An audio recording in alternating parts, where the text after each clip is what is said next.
This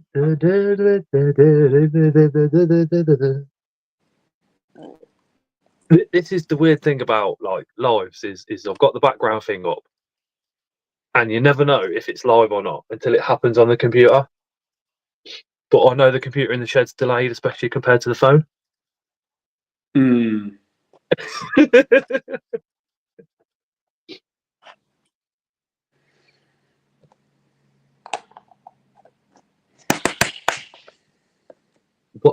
What's that noise? What noise? It stopped now, Charlie. That sounded very elusive. Sorry? Nothing. Right. Let's click this button. Bump. Bump. Oh, Craig's going to be back. His mum and dad's just turned up. Oh. Hello, Desire. Hello, Craig. Hi, Chris. Hey, Rebecca. Hey, Bart. Hey, Matthew. Hey, Tim. Tim. Hey, Stace. Hey, Freya. Hey, Dave. Hey, Nat. Hey, Charlotte. Hi, Mark. Hello, everyone. Hey, ZX9R. Hey, Ghoul. Hey, Brad. I think that's just about enough. Hey, Claire. I think we have just about got everybody that is in the comments. I'm always looking over there towards the laptop because the laptop, for some reason, when you watch it on YouTube there, it comes up a little bit quicker, especially with the comments. So I'm going to look at the phone instead, although it might be a second or two delayed. Hey, David. Hey, Paul, you all right? Charlie boy, Charlie boy, Charlie boy. Scotty boy, Scotty boy, Scotty boy. Give your lens a quick. Oh yeah, is it a bit weird? Is it? Hold on. Yeah. I put my phone in my pocket, pull it back out, and my pocket just puts like a film on the camera. Even if the we nearly got an upshirt on Charlie then. Hey SKT.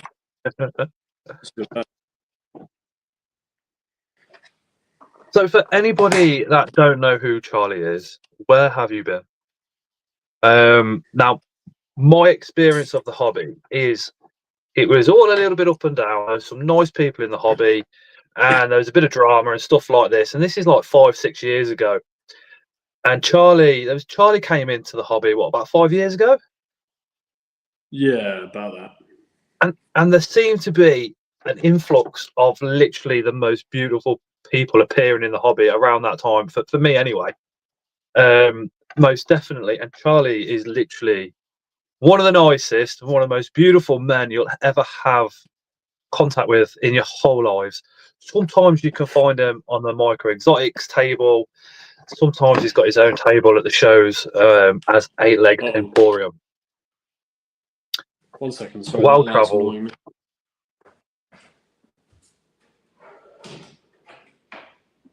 And he's a fiddler for detail, as you'll see. Hey, Mon. Charlotte says nice, really. He is. I think Charlie is very nice. I also think he will also definitely put his penance in if he thinks something's amiss, which I highly respect. Highly respect. I don't know, Charlotte. Yeah, I don't know. I think Scott's talking out his ass. I'm not that nice.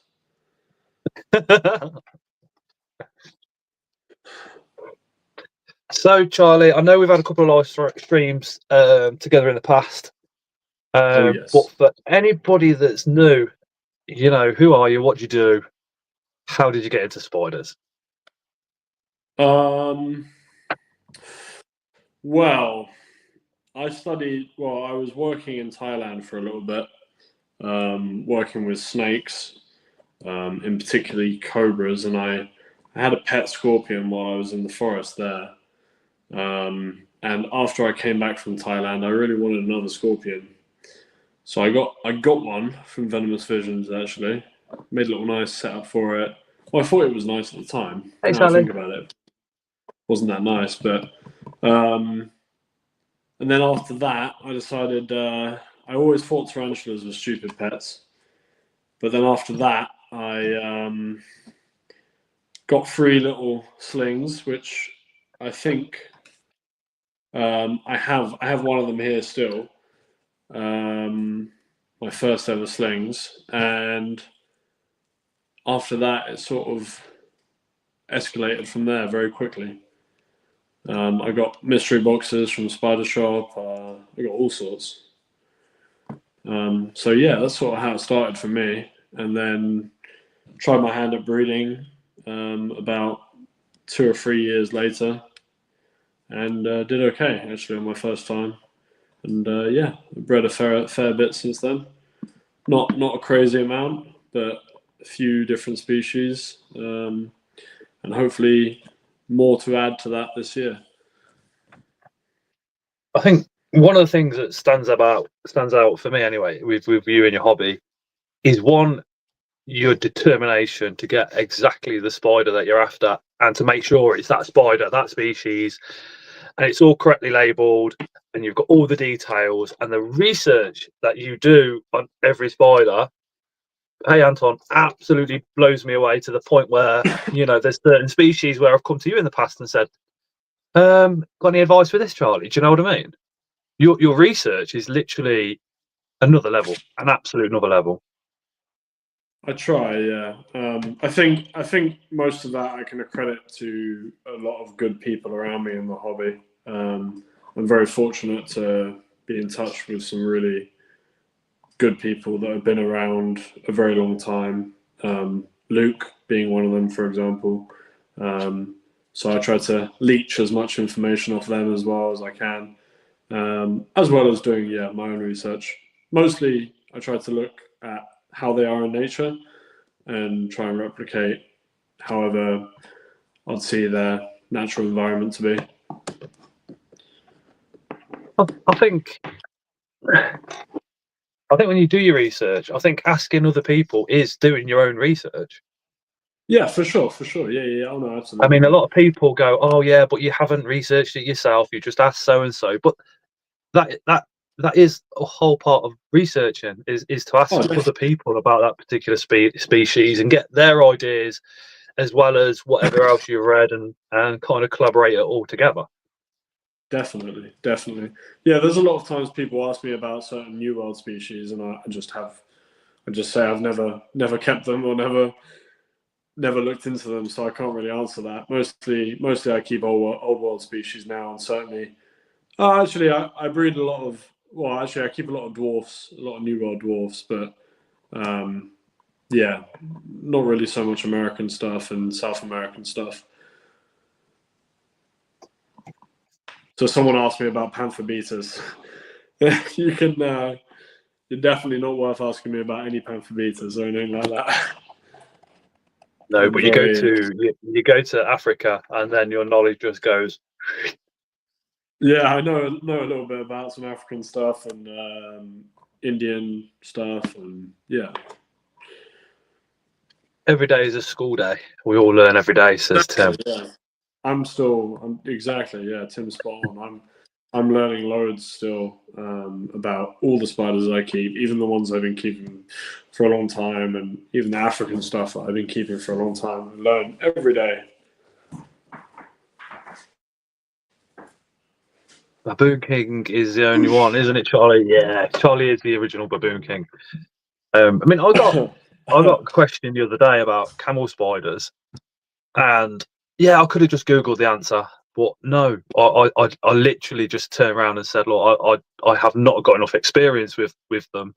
But this person actually pointed them in the direction of somebody that keeps them, and says, look, message them instead, because I don't have the answers myself. And I think that's real key to our hobby and our understanding, is literally if you get asked a question and you don't know it, but you know somebody that does know the answer, is literally pointing them in the right direction. Definitely, yeah, definitely. Yeah, camel spiders seem to be very tricky. Oh, I think originally people were going, oh, it's passing away, put it in the bin, and it was in molt because they take so long to molt, and how still they are. Recently, I've noticed people will get camel spiders and the abdomens are quite skinny, and then Mm. they're not eaten, and we don't really understand why they're not eaten. But a lot of the time, I personally think it's because people are keeping them at 24 and not going for those higher 20s, 29, 30 degrees. Mm.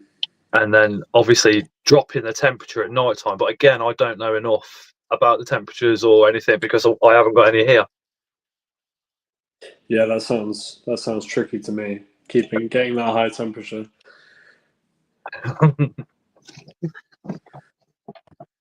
It's a lot of work to reach 30 degrees constantly. Well, heat lamp, and you've done it in one area, haven't you? Yeah, I suppose so. Yeah, heat lamps for me they're sometimes a bit dangerous, and they use a lot of power for sure. So, but yeah, no, that's probably definitely the reason why. There's I a mean, species of mantis as well that has to be really high. I think it's Adilomantis. Adilomantis, I think that's what it's the called. Devil's Orchid, is it? That Australian one? Yeah, Adilomantis diabolica, I think it's called. Yeah. I've heard Yeah. there's a similar thing for that. It's in that mid to high 30s for that one. Yeah, maybe. I'm not Crazy. sure. Yeah, definitely Australia.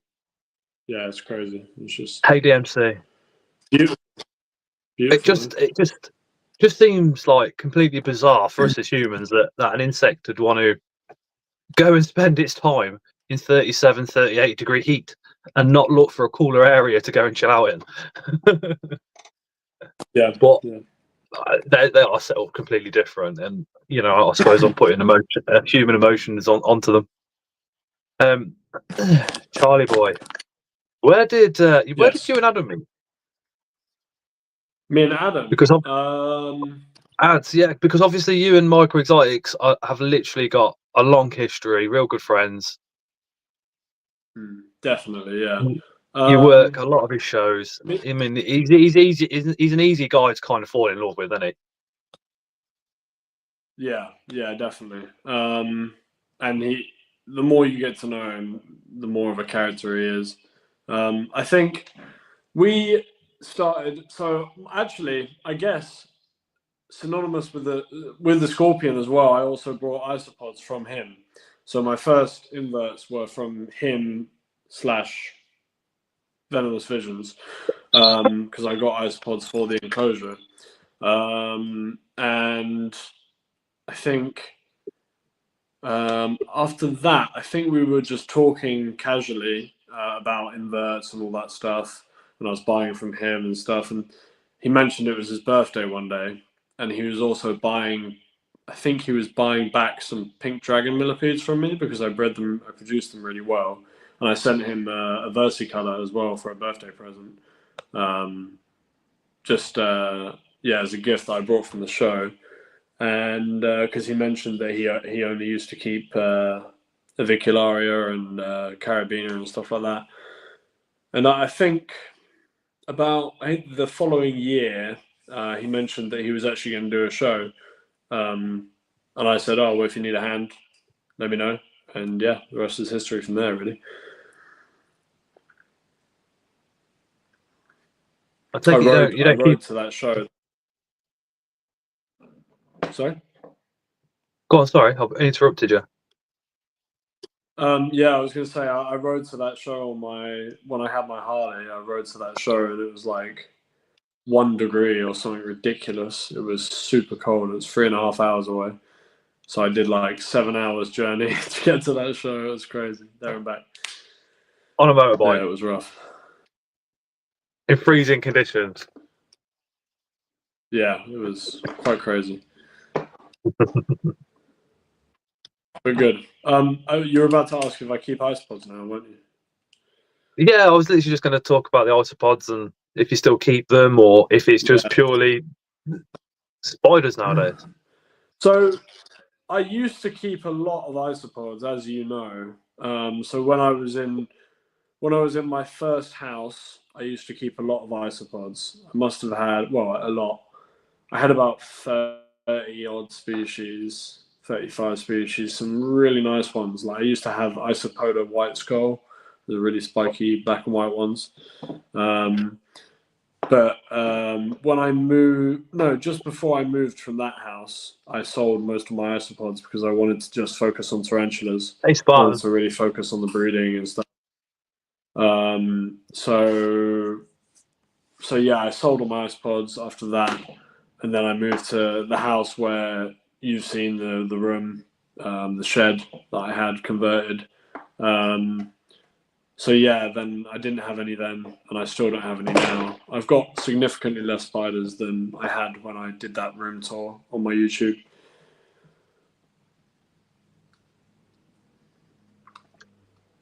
What shows are you doing this year, Charlie? Oh God. So the next one for me is going to be London show, and I have a table there, and I think Adam will actually be joining me on my table there, which is No quite way. funny. So so well, we're just arranging it now, but he actually didn't manage to get any tables this year, so so he might be either joining me on my table, or maybe he'll bring some livestock as well, hopefully. So we'll see what happens there. So yeah, London's the first one, and Brighton I'm definitely doing as well. I've got one table there. Bristol maybe, I think. I'm not 100% sure, but definitely London and Brighton. And there was two more that I booked tables for, but I can't. Oh, Coventry. Yeah. Go on. Coventry. I think I have a table for Coventry. Yeah. Coventry never disappoints. Even though I live in Coventry, so I'm probably a bit biased, but the show in Coventry always seems to be pretty damn good. Yeah, definitely. But they're the only. So like last year, I think I went to every show bar two, which was Wigan and Scotland. But this year, I think I'm only going to 3 total. Just this year, I did them all very apart busy from for me. Wigan, apart from the Scottish show. Sorry. Yeah. It gets. Yeah. I mean, people always say, and you must get it as well. Come to this show, come to that show, come to this one, and it gets expensive. One show a month is like it's a lot of money. Yeah, Spartan. I know it's Southampton now. It's more or less close enough. Yeah, it's a lot, Scott. The thing is, as well, is I just have a lot going on, and I only have so much holiday, right? And obviously it takes a day before to prepare. It takes a day getting there and all that stuff. And if it's farther away, I need to stay in a hotel, so it's expensive. And this isn't my full-time job. Obviously, I just breed a little bit on the side. That's it. What is your full-time job, Charlie? If you don't, that's fine. We'll move on. No, that's fine. I pretty much share everything. Mostly everything. I'm a chef. What type of chef? Yeah. Unfortunately, I work in a restaurant in a pub. It's very good. Amy. The food's great. We're very big. My team's good, but unfortunately, because it's long hours, so. Is it just your average pub? Just average pub with average pub food? No. We do like Spanish tapas. We do English sort of standard pub food as well. We do burgers, pies. Yeah, lots of different stuff. But yeah, we got paella, we got chorizo, loads of different stuff like that. So it's nice. And to be open as an independent pub now, you got to be doing something right. So. Oh God, yeah. Hey, Amy. Yeah, not many pubs left now. Not like there were. Not traditional pubs where you went and got your food and not anymore. They do seem to be a Yeah, bit this more one is HMP. They all seem to be owned by a franchise or a group, exactly. and each one's Yeah, just a mirror image of the last one that you went in. You know, it's like, yep, absolutely. Yeah, no, this one's really good. I think he was the youngest landlord in England at the time, and I think he was 19 or something when he brought this pub. And he's had it now, and he's, I don't know, over 30 years he's had it. wow. So yeah, he's doing good. He's a very, very good boss, very good landlord. Yeah, good guy. Happy days. I do want to talk about your trips to Thailand. I think we'll have a chat about that once we've had a little walk around the room, and what have you. But just before we do, we have a little look around the room because I am literally like, it's been half an hour. Can we go for a wander around the room now? Because I want to see it in detail as well. I've only seen like little bits, and so it's like exciting for me. I've got to admit, because the kind It's of still exciting for me. watching your friends go and watching their hobbies grow and grow and grow is like just like wow. But I think just before we do that, my question is, you I want to use the word specialize, but you know, obviously you keep other things other than baboons, but baboon seems to be your forte. What attracts you to the common named group of baboons? Oh, that's real Spiders. easy for me. Yeah, that's easy. So, lots of things. Firstly, their attitude. They can be quite feisty. They're less likely to bolt around, in my experience anyway. Obviously, Hey, Mike. OBTs can be fairly bolty, but for me, they like to stand their ground, throw their legs up, slap the ground, and obviously they'll go back into their hole if they're by their hole. But yeah, they've got good attitude. I've been to South Africa myself, and I love the country. The wildlife there is incredible. So the fact I've been there, I feel like I can try and replicate their habitats a little bit more. And I think also the amount they web, really, I love that. They just cover their enclosure in web, and it looks awesome. I'd say they're the three main reasons why I like baboon spiders in particular. And With you being to, there's some amazing baboon spiders as well. it's the abdomen patterning and the carapace for me. Hey, Derek is another level. Definitely. It's just, yeah, absolutely mind blowing. With you been to South Africa, is there anything that you've noticed Hey, Derek. where these baboon species live, more so with the substrate, that's completely different to what we're doing in the hobby today? Sorry, say that one more time, Scott. I said, with you being over to Africa and looking at the habitats of where the baboons live, breed, and spend their day, is there anything different that we're doing in the hobby compared to their natural environment, kind of substrate wise? Is there anything that you've noticed and then that you've seen in the hobby and thought, why is everybody doing this and not recreating it this way? Possibly. I mean, I would say one thing that you probably want to avoid is having too wet substrate. So I haven't actually personally seen wild tarantulas in South Africa, but I have been to areas where there is wild tarantulas. I think about last year I started adding quite a bit of sand to my substrate, so it allows water that does spill over, or if you have a water bowl, if it spills over, or any moisture to filter down a little bit quicker. And I haven't had any issues with that.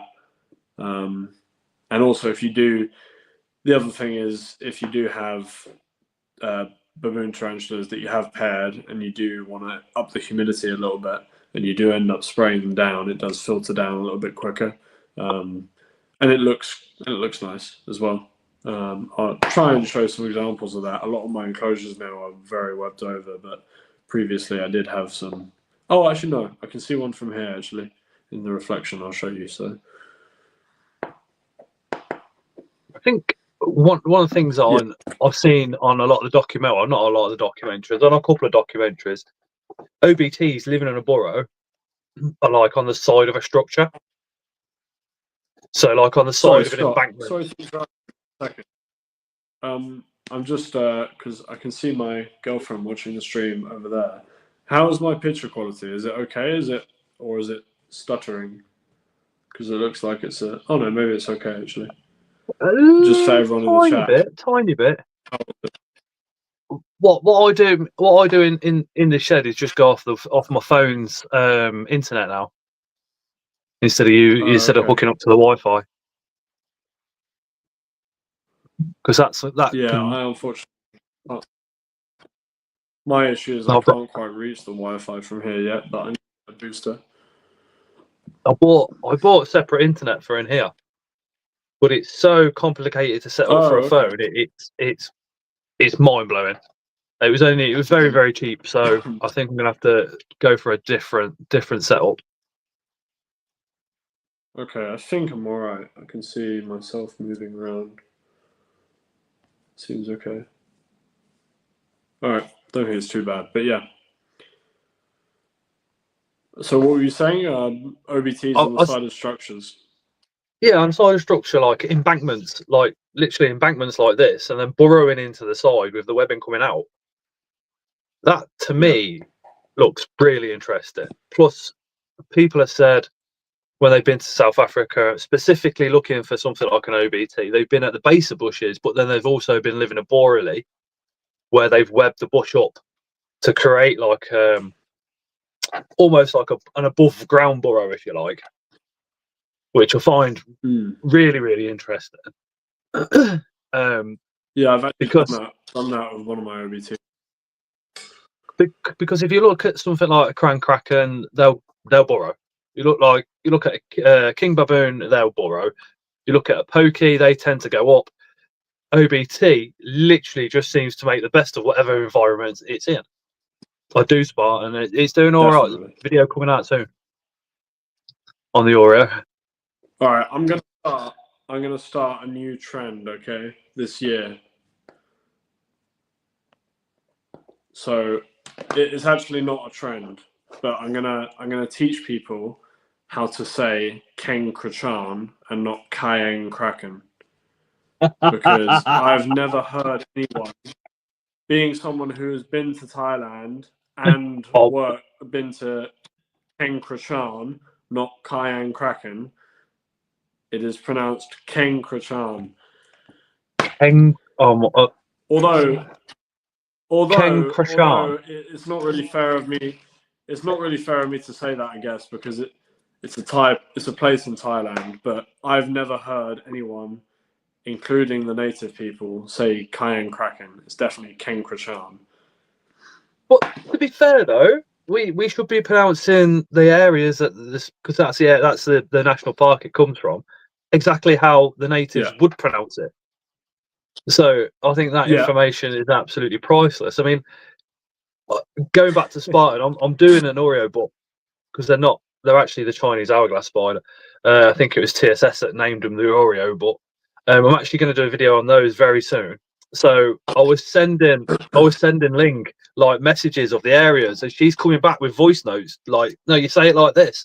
And I was looking at reading it, going, and then listening to what she was saying, and I thought, no, what? And then it's the same with like the Latin names as well. A lot of how it's spelt and how you read it is not how you pronounce it. And again, Ling was trying to teach me how to look at a Latin name and then pronounce it. And a lot of the information I just weren't retaining at all because I just couldn't get my head around it. I was just like, Ling, I'll just stick with you sending me the voice notes. Amy, to answer your question as for the best beginner baboon species, I think I'm definitely going to say Harpactira pulchripes for multiple reasons. Firstly, it looks incredible. For a beginner spider, I don't think you can get something as beautiful as that spider. It's still one of my favorites.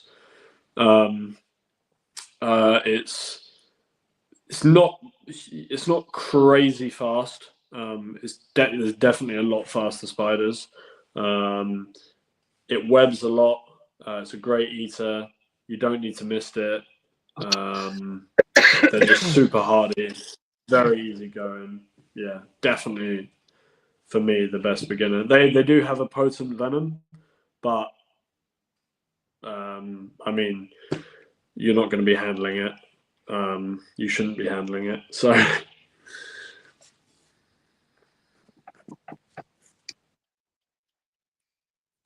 is it King Kra Shran? Ken Krachan. King Krachan. That's how I've heard. That's the only way I've heard it pronounced. But yeah. And also, sorry, Derek, to say you've got 2 Augocephalus breri females. That's very nice. I have a few. I'll show you in a minute.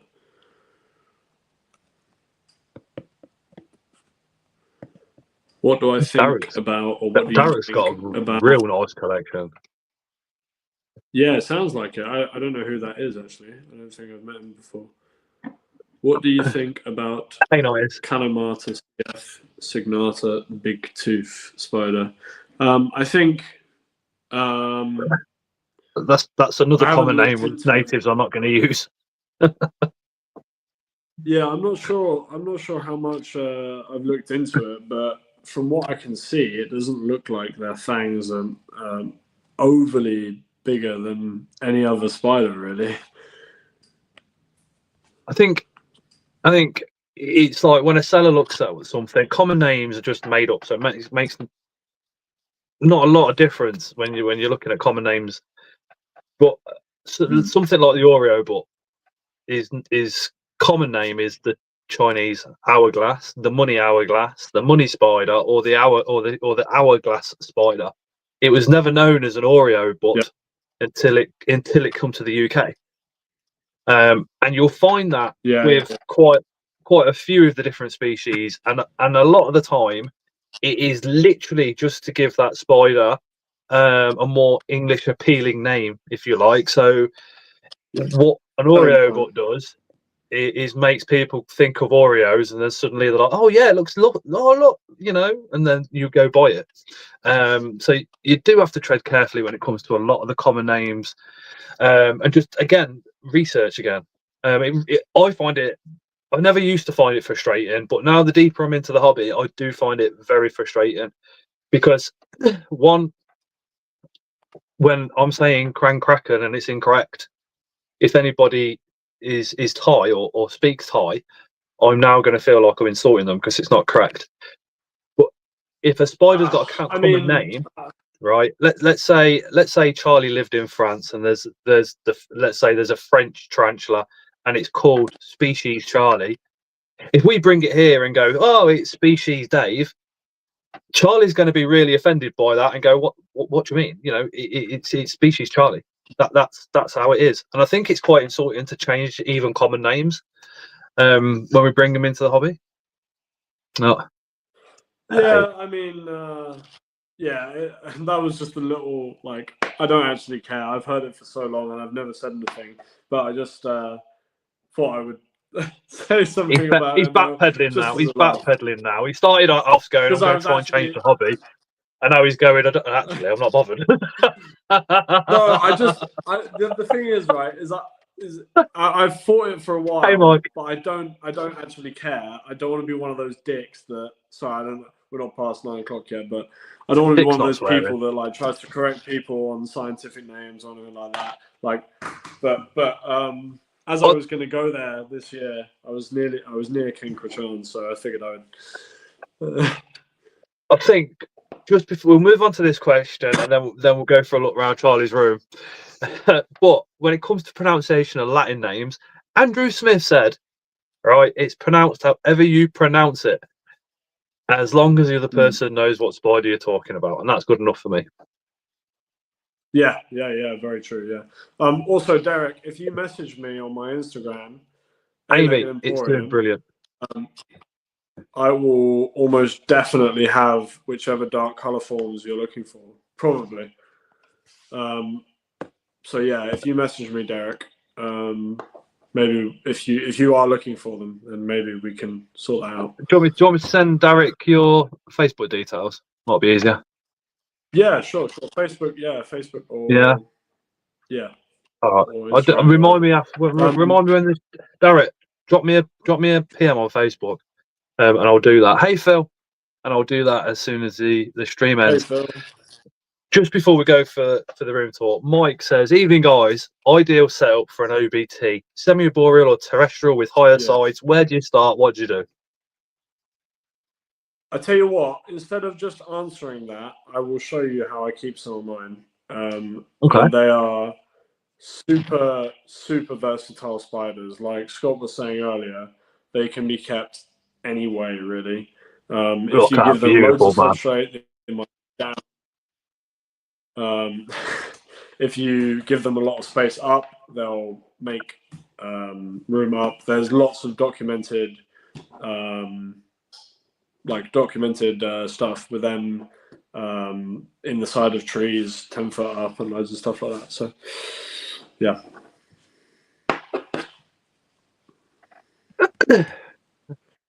Let's go for that room tour, Charlie boy. All right, sweet. Before we go though, I will say I've just posted a YouTube video of my room tour. So if everyone wants to go to my channel, A-Legged Emporium, and check that out, that would be much appreciated. But could one of the moderators please put Charlie's YouTube link into the comments? That would be absolutely awesome. That would be much appreciated. Also, go follow his Instagram because these pictures on the spiders are like, wow. Now, okay, you will see a little bit of room in the middle of Charlie's room. That is being reserved. That is for an enclosure called Scott's bed. Yeah. Okay. So we shall turn this around.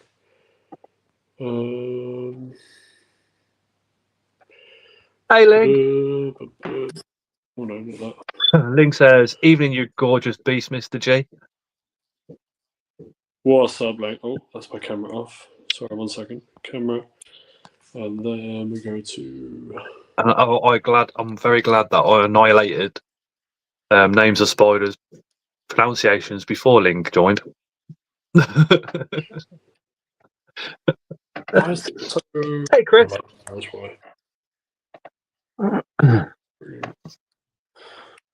Okay, so this is my door here, and this is, you can see we've got mirrors all of it, so it looks a lot bigger than it is, but that's still pretty big.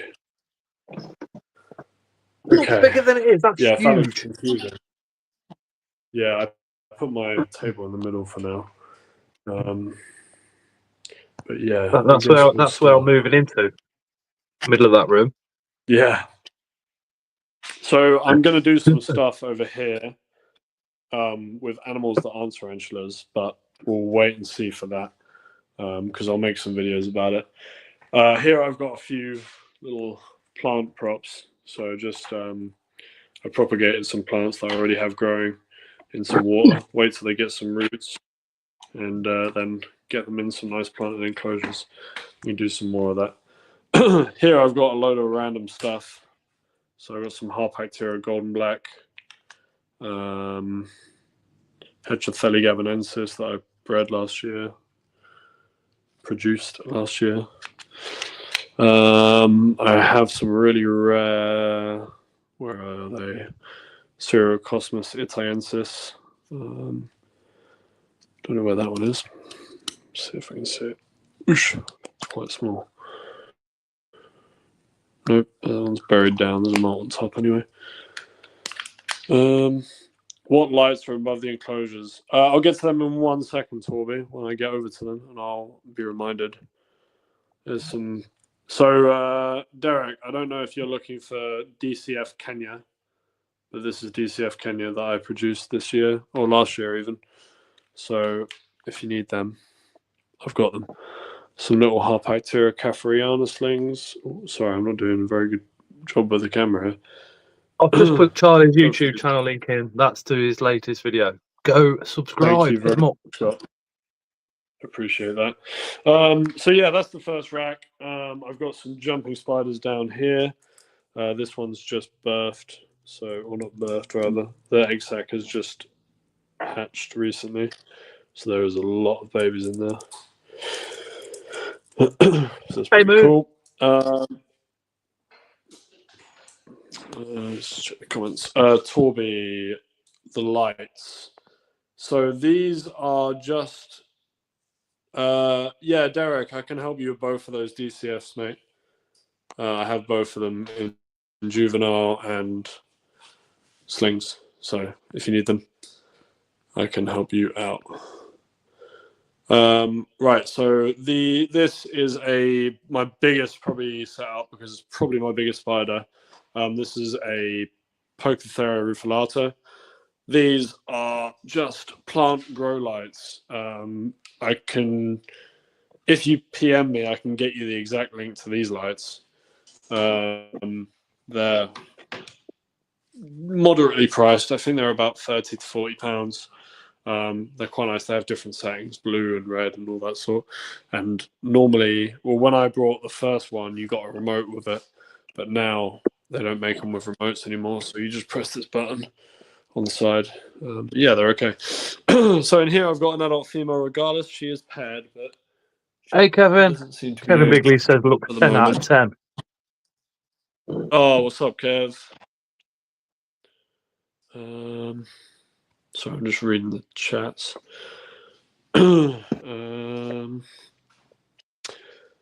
Yeah, so yeah, I've got a Samuel Pairs Victori who looks like, I don't want to move the enclosure, but down the side there, it looks like she's about to lay a sack. And here I've got a Metallica that I just set up. This is a fresh enclosure. What else we got? Nice big female sun tiger. Yeah, this is the Metallica that gave me babies this year, or last year rather. So I produced Metallica last year. Right, so onto the P. murinus. This is a P. murinus Kenya female. So this one is, I guess you could almost say semi-arboreal. It was a little bit more upright when I first made the enclosure, but obviously she has made her, is that her feet there? I can't quite see, but she has made her home in that, almost what was meant to be like a tree stump. So yeah, that is. How's the picture? Okay. Yeah, it looks all right. Yeah, it's okay. Yeah. All right, cool. Yeah, and these lights I use here, these are like one little LED light, and what you do is you can connect them to this little port here, and you can basically just put them on top of wherever you like. So they're quite nice, and they're cheap, I'm pretty sure. Yeah, so that's one P. murinus. These are two Encricatella olivacea enclosures. Oh, beautiful, beautiful spider. They're real nice. They're both paired as well, so with two different males. They are a pain in the ass. So I was saying recent. Oh, Jesus. Hello? Okay. Sorry, I just. Yeah, we got you. We got you. Went to a different tab back. So I was saying about the substrate. So this is an example of that. So you can see it's got some sand in there, and it's a little bit rocky, slate, dry moss. So this is very dry. In here is a very rare species of Idiothele. So you can see there's a little trapdoor here. This is Idiothele nigra. Oh, there's her legs. Look. You can't quite. Nigra. Nigra. You have to say Nigra. Nigrafulva. Nigra. Oh, Nigrafulva. YouTube. But yeah. So yeah, this not very common. Quite cool. I don't know if it would. I don't know if it would eat, but that is probably my most boring spider, to be honest with you, because I don't think I've seen it out once since I've had it. Moving on to less boring spiders. This is quite a rare baboon called E. pachypus. You can just see the fluffy legs back there. Where is she? See if I can. There she is. She is stunningly beautiful. Oh, there you go. There's the attitude that I was talking about. So yeah. So normally, I don't. Have you got a male for her, Charlie? Or? Well, she's actually paired, so that's why the water dish is looking quite wet, because I'm trying to increase the humidity to encourage her to drop. So she is paired. So hopefully, I get lucky. Fingers crossed. Yeah, that would be very nice. I'd be very happy with that one. In here is there is a large Balfouri female, and there's also lots of little babies that have been in there for 8 months or so now. So they're quite big. I can just about see one down there, but I don't know if you'll be able to. 90s kid, the advice would be start off with Old World, New World. Any advice on trying to break into the hobby when others don't wish you to? Well, I don't know who doesn't wish you to go into the hobby, but I would say always do whatever you want to do. Tarantulas are, as it goes, really, they're very easygoing pets. Yeah, they're not very difficult to keep. As long as you do your research, for the most part, they're very low maintenance. So yeah. I think if it's a partner, get divorced. Yeah, I mean, you could do that. Down here, I've got a very large Curtigaris marshalli. She has eaten 2 males in her life. Now she's very fat because she is paired and she ate the last male. So she is enormous.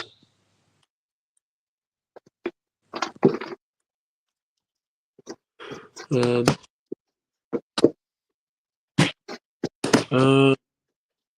got interesting. There's a Baviana, Pocopes. There's a Lugardi there. She's rather nice. I'll cover that light. They're really nice spiders. It's a beauty. Yeah, and then on the other side, I was going to say, we were talking about P. murinus. Yeah, and then juvenile P. murinus are absolutely fine in something like this. These are starting to outgrow these a little bit. Let me try and get this down. So this is a Kigoma, Derek. There's a small Kigoma here. There's my... Oh, there you go. There's the attitude again.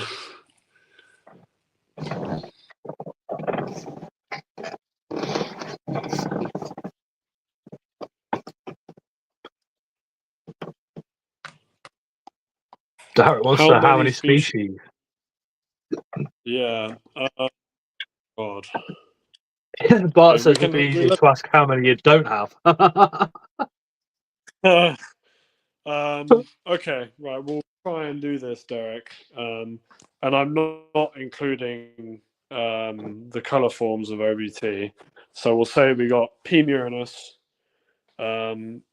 marshalli, Curtigaris marshalli, Pteronoculus caudatus, Idiotheli nigrifova. How many were already? 3, right? Yeah, 3. Pteronoculus lugardi, Harpactera baviana, that's 5. Pocopes 6. Epacpus 7. I won't include Balfouri because they're not from the same area, or we can, whatever. But so what's that? 7 in Krakatella Olivacea, 8.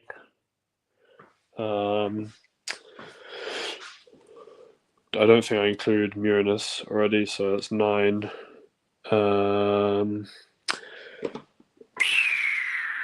Harpactira silica, 10. Harpactira caffreyana. That's this little girl. Meridionellis, Bart says. Do you know what? I don't even think I have Meridionalis anymore. Because my adult female passed away, unfortunately. And I don't have slings right now. Thank you very much, Craig, for that.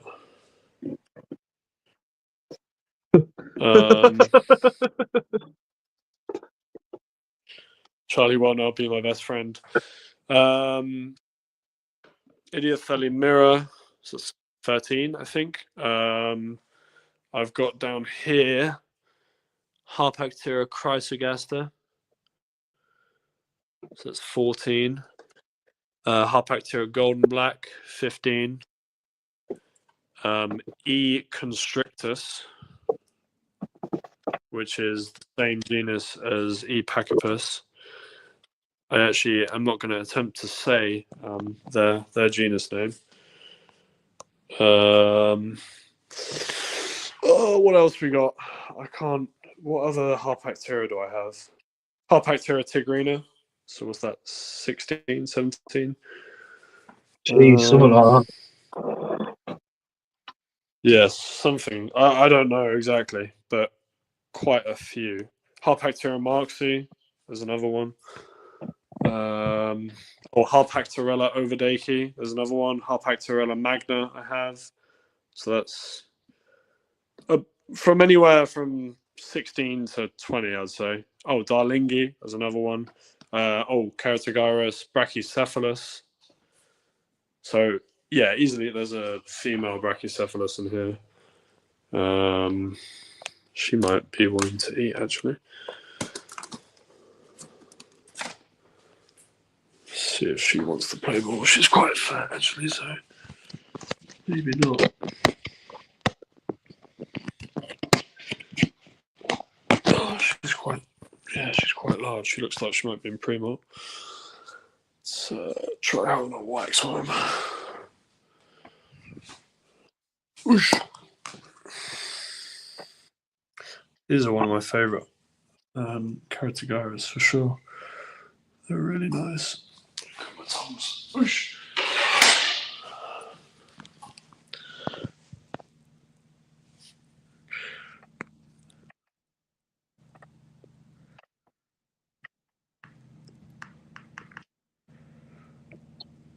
I don't think she's interested. She's looking very large, so.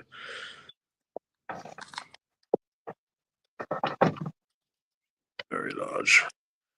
So with you see that light bluing there, abdomen. That means not far away from a molt. And also she's very fat. Very. Sorry? Very. Yeah, she's looking big. So yeah, quite a few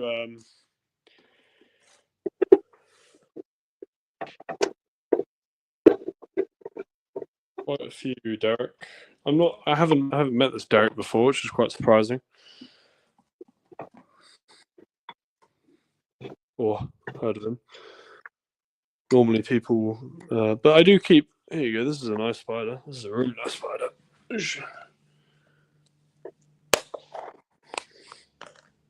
Oh, is it molted recently? Maybe. Hold on, let's see if it wants to play ball. Here we go. This is there you go, going for a jump. This is Hydropelma olivari.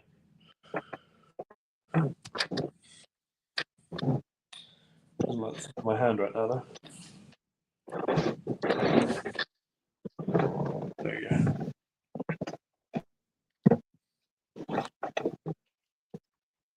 very chilled out dude. Well, hopefully a girl, actually, that would be ideal. This species love to jump as well.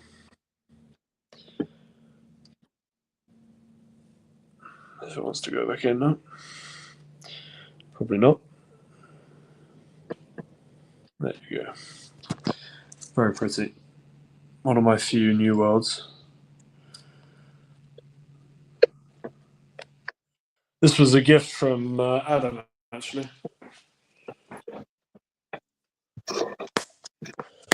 That one definitely needs a bigger enclosure now. I think it's just molted, so.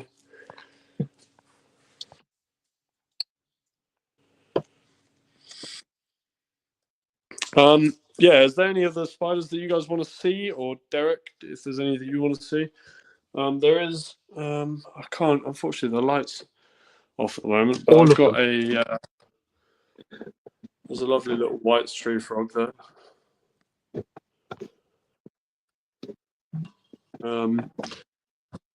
And buried somewhere deep in that dirt is a Pac-Man frog as well.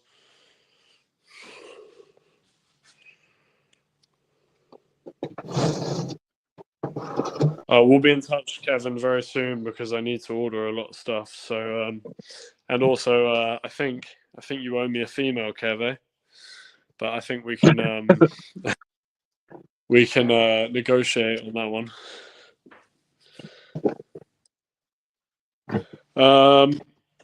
But yeah, so that's basically the room now. I don't have as many spiders as I did have, but that's pretty much that. Yeah. If you don't laugh, you'll cry. Yeah, no, I know, mate. Oh, do you, Kev? All right, well, we'll keep it as a surprise. I don't know what Kevin's going to give me, but he's got a female for me. Something. My God, you know what Kev's like? That could be. You have most species of baboon, Derek. Okay, all right. Do you have Epacopus? Oh yeah. I did say Derek's got a good, real nice collection. Yeah, if he does, I'll be very. If he has most species that I have, or if he has any that I don't have, I'd be very surprised. This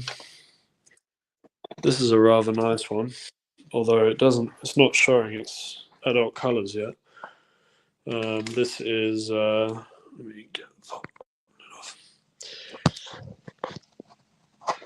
Yeah, unfortunately, it's not molted just yet, so it's not showing its colors. But this is a Harpactira chrysogaster. Oh, nice. So if you Google them, they're very pretty when they get older. So you can see that sand as well in the substrate mixed in.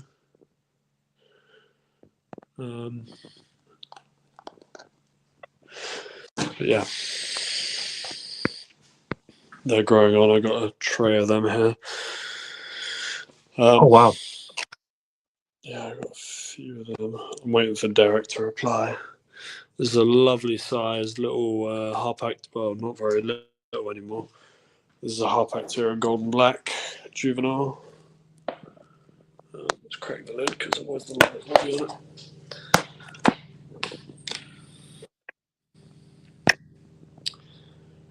Oh, beauty.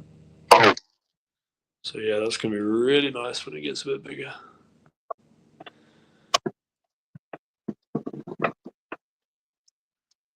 That one's due a molt very soon as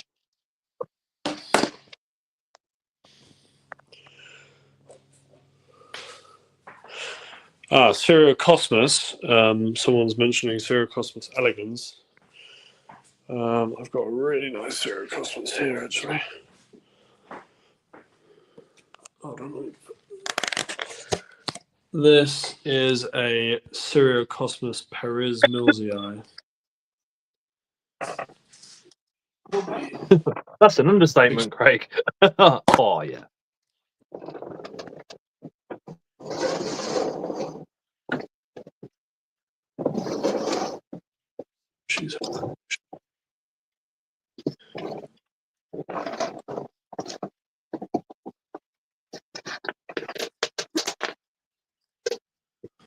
She's molted fairly recently, so she's looking beautiful. Yeah, Craig, I have a lot more room now, and I'm definitely not going to just be keeping tarantulas. That's for sure.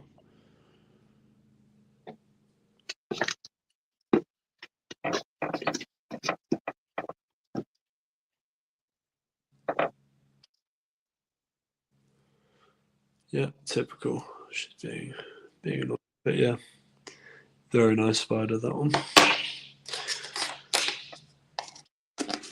But yeah, I've got a lot of work to do there, a lot of stuff to change around, a lot of spiders to upgrade. We got some really, these ones don't need an upgrade actually, these ones are good for a little while. I've got some lovely size Metallicas here. Oh, nice. Yeah, I've got a good few of these.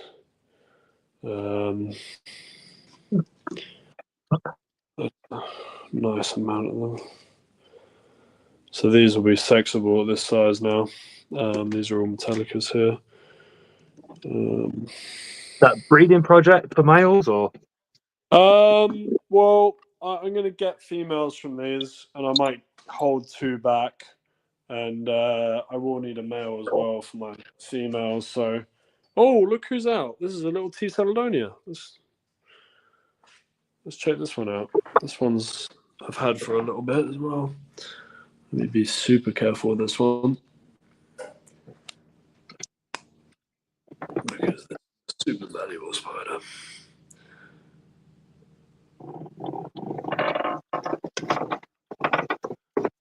So yeah, there's a Tythoclina Caledonia. ZX, you message me on Instagram. That is the best place to talk to me.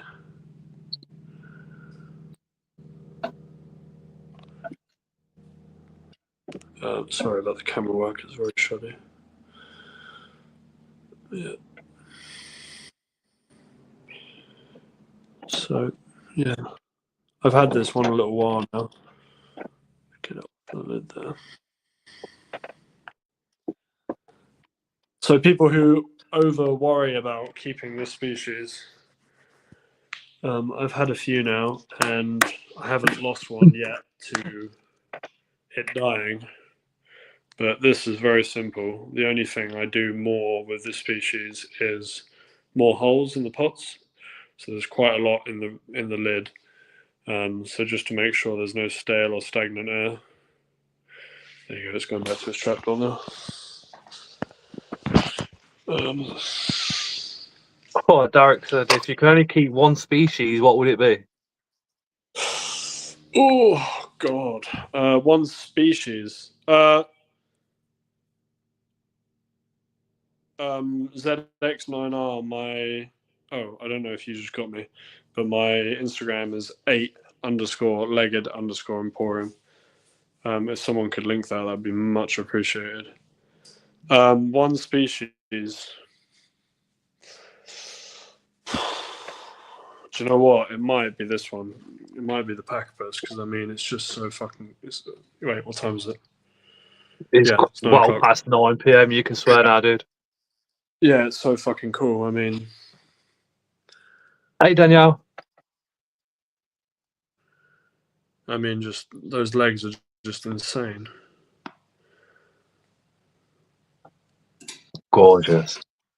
Yeah, great. Oh, Daniel, what's up? Yeah, got a lot of love for Daniel. Oh yeah. Good person. So yeah, I think it would probably be that one. It would definitely be a species of baboon. If not, it might just be a pulchripes. Getting lids off one hand is tricky. This pulchripes I got fairly recently, and I think I have a suspicion she's very old, because she's not quite as active as my other ones. So yeah, I mean, how can you beat that? It's like gold and blue, and it really is proper gold and proper blue. Thank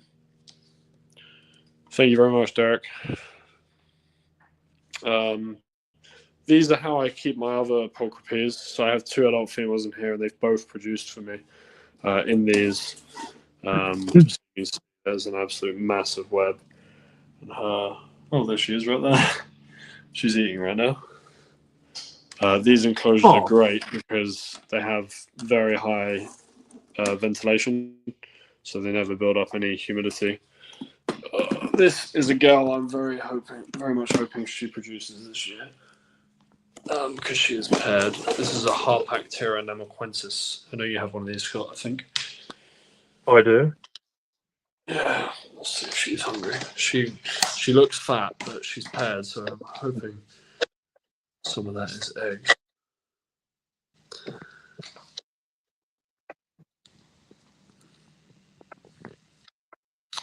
She was defensive at first, but now she's curious.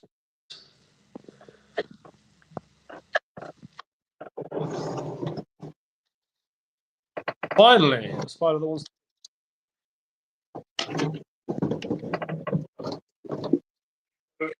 That. That I do that's probably a little bit weird to other people. I use distilled water for my bottle, so when I miss my enclosures, that there's no marks on the enclosures. That's something very petty, and it costs me quite, but I do it anyway. You use what? Distilled water.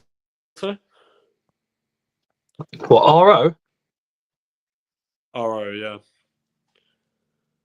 What did you get it from the aquatic? So, yeah, I buy bottles. You can see the bottle over there. I buy bottles of it. It's quite expensive, but I only use that for the spray bottle, so I miss my enclosures like that, and then I just keep tap water in here.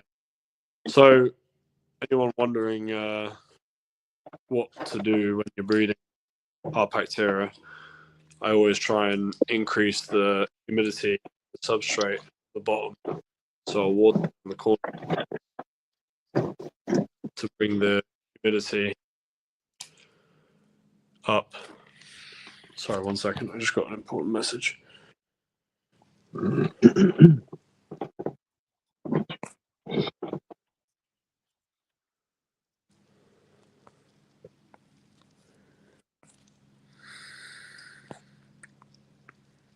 Hi Charlie, it's your boss. I've seen you on Scott's Inverts live, and I'm very disappointed. You are fired. Why's that? Sorry? Oh, I was just taking the mickey. You said you got an important message. So I was like, hi Charlie, it's your boss. Oh, I've seen you on that live stream. I'm very disappointed. I don't like spiders. You're fired. I was just saying nice things about him. Actually, my boss is very cool because I get delivered tarantulas to work sometimes, and he asks to see them. So.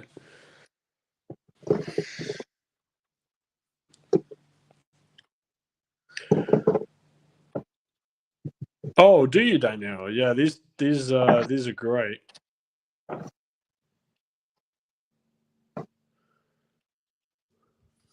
Yeah, I might actually get some of these for you, Danielle. They're from a company called Aquapet, and I actually contacted them directly, and they said they weren't gonna have any. Oh, jeez, sorry, girl. They said they. Oh no, these ones are Reptizoo, sorry, but they stocked them on a site called Aquapet.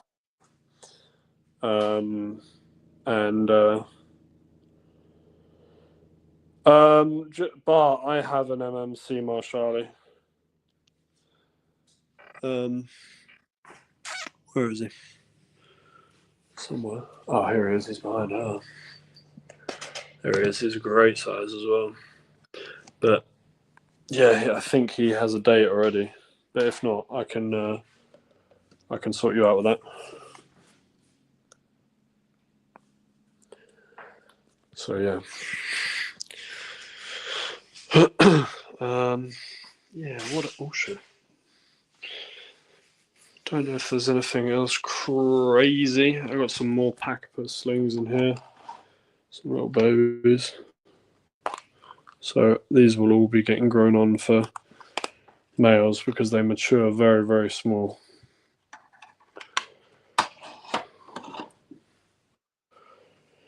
Yeah, lots of different things. I've got two.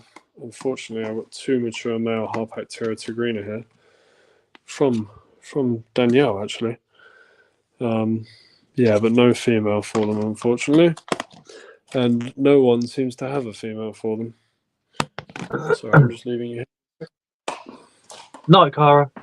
Danielle's still waiting for a heart bacteria Pulchripes mature male for her. Who is? Danielle.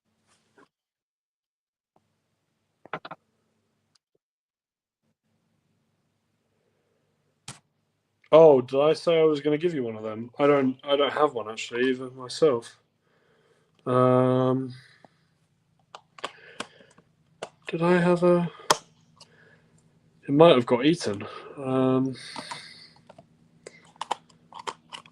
I definitely have decent sized Pulchripes, but they're still a little ways off. Let me show you. Hold on. I thought last time I messaged you, Danielle, you said you had one in the end. So I thought I remember messaging you. You said you had one. Where are my Pulchripes? So yeah, I've got Pulchripes this size. I produced these ones. Some are a bit bigger as well, so they're not massively far away. One could do a feed, but I mean, look at the color on them when they're small juveniles. They're just insane. Stunning. Yeah, they're just crazy, aren't they?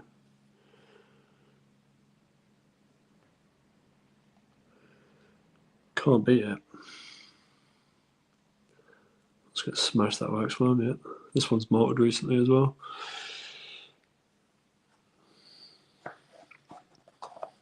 I think my job for tomorrow will be putting all of these Pulchripes into enclosures like this.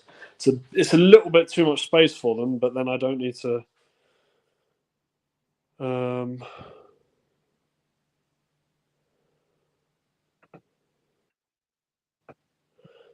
Which one, Daniel? Which one's from Bristol? Yes. Sorry, the Tigrina are from the Bristol show. Whenever I gave you all those spiders, and then we traded for the Tigrina.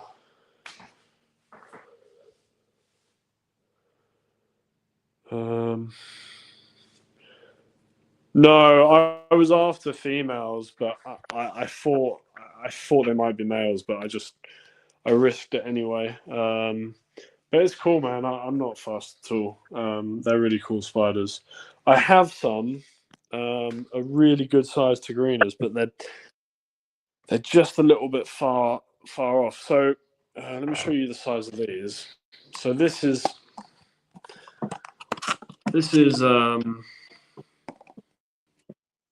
oh god, that's the size of a Harpacteria tigrina, mature male. Oh wow. So quite small. And then stunning. in the same complex as this. Sorry? Still studded. Yeah, they're nice. So yeah, man. Let me show you. This is quite an interesting mystery. So here we have something called Harpacteria species silica. And you'll see they look extremely similar.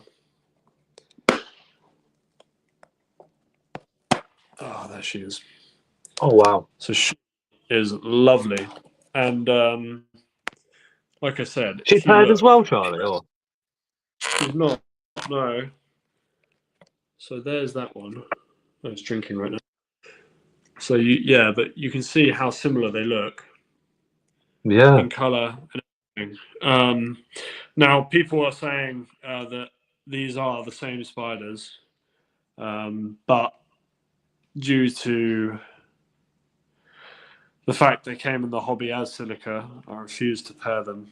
Don't worry about it, Daniel. It's part of the game. We all know the risk when we buy unsexed spiders. It's not an issue.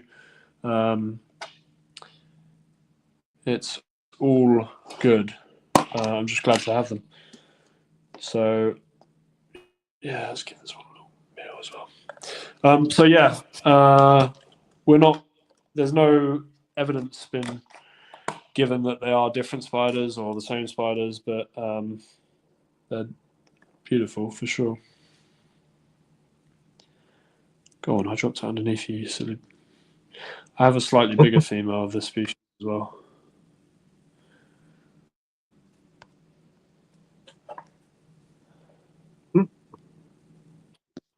There we go.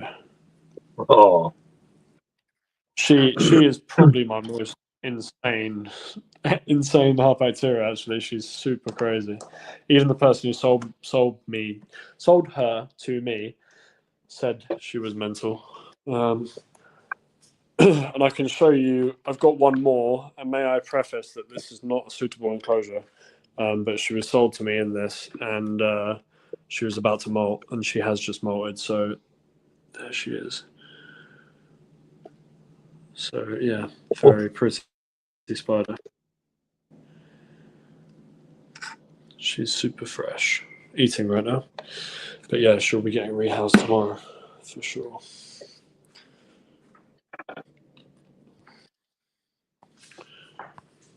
But yeah, so there is a lot of people that say they're the same spider. They look very similar. Well, I mean, in my eyes, they look the same, but they're from a different region, so therefore, I will not be pairing them.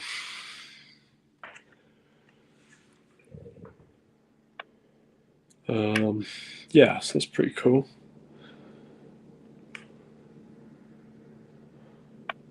What else do we have that's interesting? Should we pair something? yeah. Oh, yeah. Do an impromptu pairing.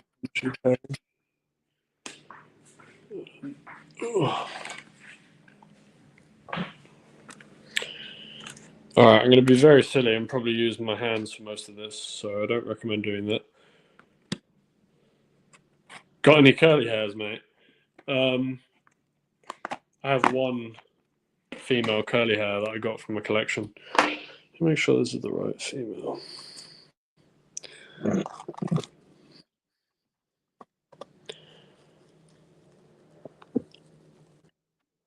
So this is Chaetopelma olivaceum from Egypt.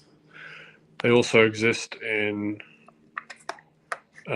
Cyprus as well, I believe. 1 second while I open this.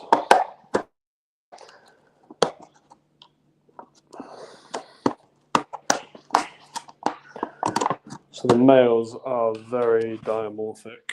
So the females look like that. They look really nice actually as adults. They're very like velvety looking. Stunning. Yeah, I'll give you some stuff. So yeah, they are quite nice. And then the males look bright white like that. So again, I'm doing silly stuff here. Probably don't recommend it unless you're silly, like me. Oh, thankfully he's quite large, so she probably isn't going to be able to eat him. And he's survived a few females. Famous last words. Yeah, I'd be very impressed. I've produced twice already, and hoping they. Oh, just seen Danielle's comment. Yeah, she's trolling hard.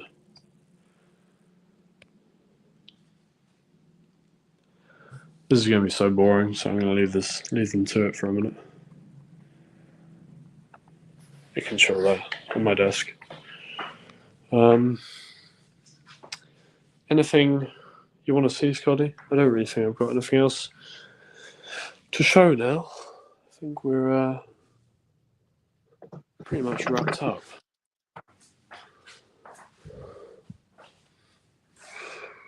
For the second. Derek says it's very strange. So only Marinus have colour forms. Like all Marinus, it's similar but not have the same and have different names. And heart bacteria, it's the same and don't have colour form, only different species. Okay, so Derek, that's not quite the case. So when people describe spiders, as in write papers about them, they don't just look at the colours or anything like that, or how they look. So they look at things like the shape of their emboli on mature males, the shape of the spermatheca on females. I may as well turn this around now, mightn't I? So, for example, Harpacteria are Harpacteria and described as such partially because one key factor that you know something is Harpactira and not Keratogyrus, for example, other than them having a horn, you'll see Keratogyrus have something called scopulae on the outside of their chelicerae, which is where their fangs are. So hold on, just explain what those are. Explain what is, sorry. When you describe the spider, when you're looking at the scientific names, just refer to what those areas are. Like the carapace would be the back. Just for people that are watching that.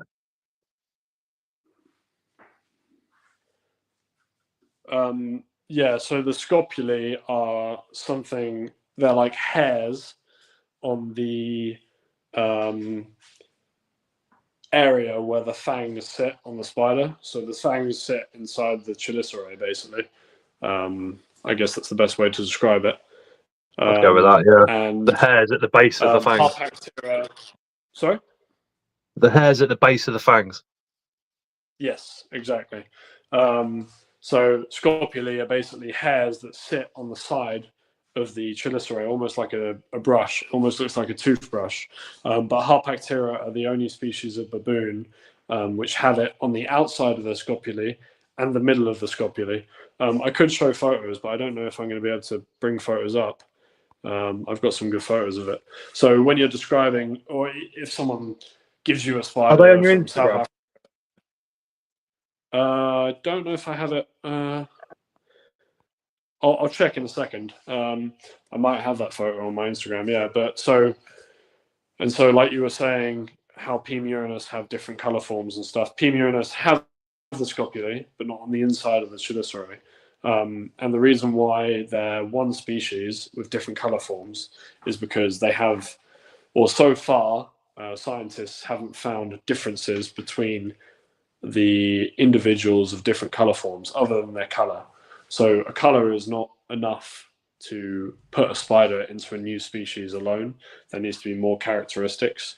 So for example, we have Neoholothele, Inci, olive and gold, which have been produced from the same, which are the same species and have been produced. That, I think that's a little bit different of an example because I believe Inci olive can produce both gold and normal form, but yeah, it's somewhat of the same thing. For now, they are the same species, but maybe they'll get changed later on. Night, Danielle. Take care. I'll see you soon. Night, Danielle. But yeah, so Derek, if that makes sense, that's why, and also Harpactira as well. When we talk about Harpactira, we have Harpactira in the Namaquensis subgroup, which is like the bigger Harpactira. So Pulchrobee is Namaquensis. I believe Tigrina is in there. Dictator. They're the larger Harpactira. And then we have other Harpactira, which are like golden black, which are significantly smaller. Caffreyana, a lot smaller. So other than the color and them looking similar, they are definitely different species. If any of that made any sense.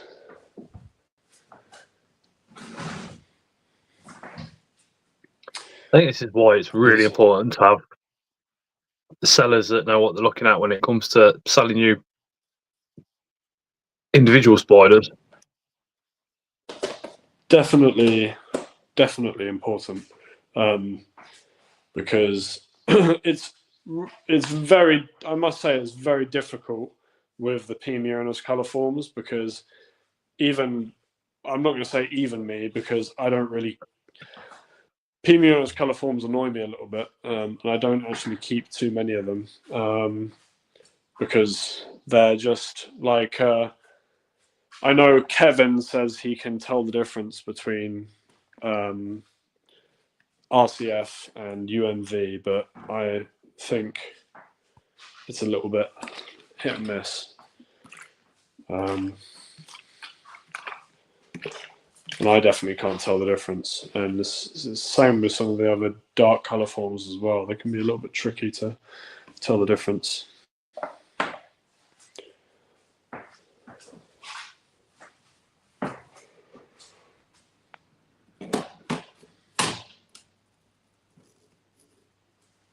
Hey, Animals Addictive. Oh, Animals Addictive. Great guy. You're welcome, Derek. Oh, and I'll show that photo that I was just telling Scott about. 1 second. I just dropped Just drop your link in again. Fingers crossed, Sorry, people will. I said, just drop your channel link in again. So hopefully a couple of people will come across. I appreciate that. I appreciate that. And what I'll do while I remember is put it onto the community on post on YouTube as well.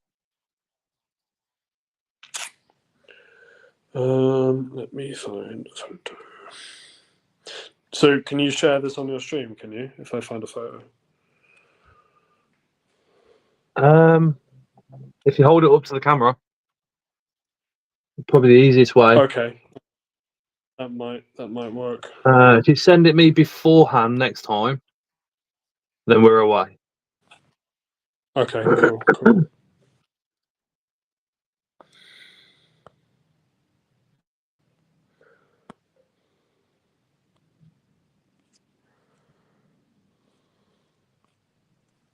Has my camera gone off right now, or is it still on? Yeah. Okay, cool.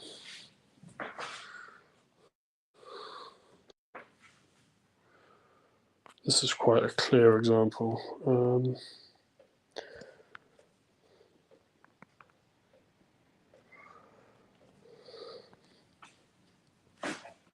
Cool, so I just sent you a photo.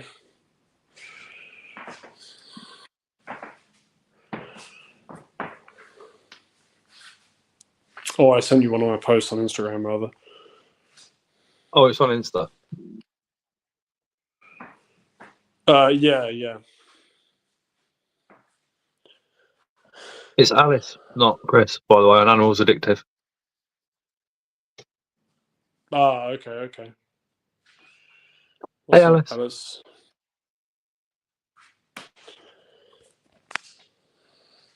Derek, I'll drop you Charlie Boy's links after the stream if you want. Yeah, so He's just also, that photo I sent you. He's also one of the admins in the WhatsApp group, which is pinned comment as well as. Oh, okay, Derek. Thank you, mate. Yeah, best to message me on Instagram because I can reply easier than YouTube. If you can find my Instagram and message me there, we can chat there. It would be great.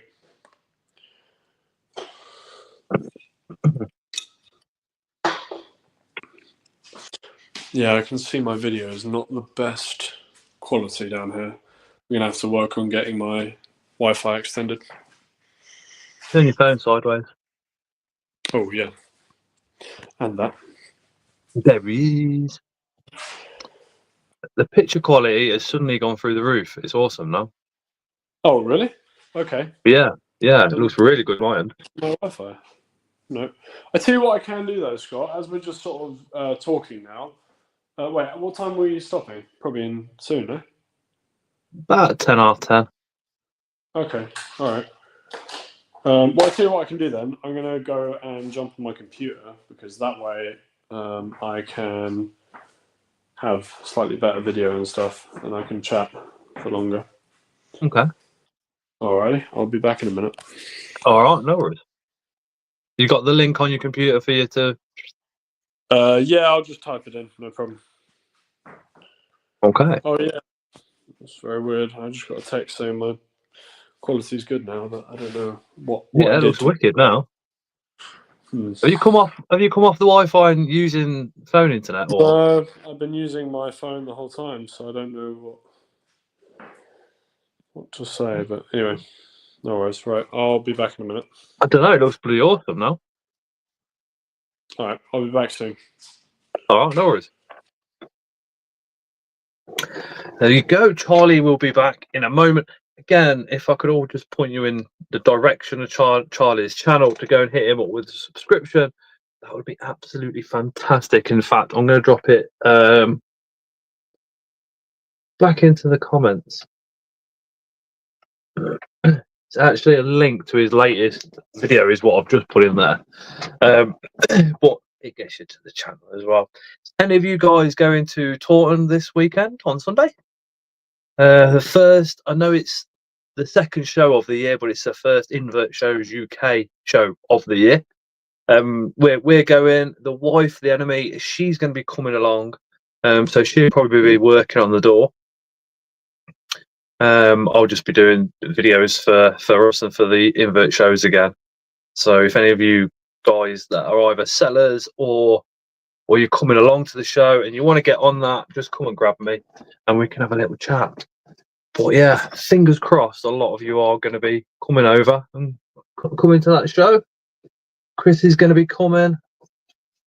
It was a really good one last year, so I'm always in two minds with C's. C's this year was actually a really good show. So I always look forward to the Taunton show. So fingers crossed this year will be absolutely amazing.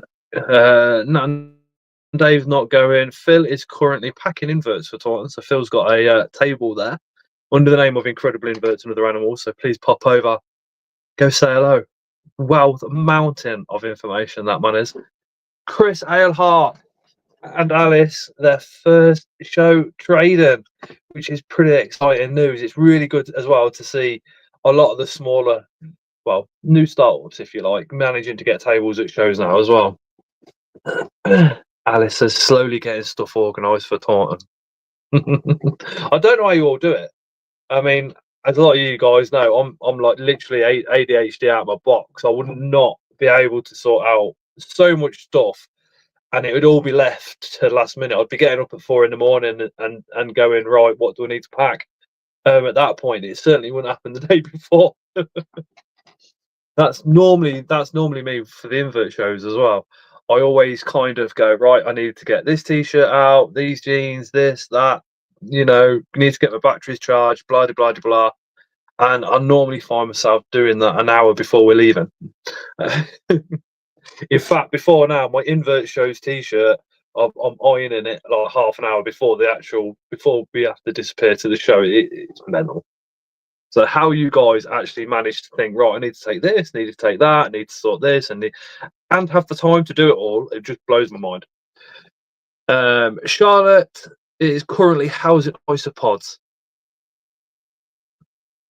Alice jumps from one craft to another to control that impulse. Scott was just started to prepare for Barnsley. Barnsley in January? What? Jeremy's staying at Chris and Alice's the Saturday before, so putting him to work by counting isopods. Yeah, now preparing for London. That sounds a bit bad, but honestly, I don't. I'm with Alice. I'll be jumping all over the place.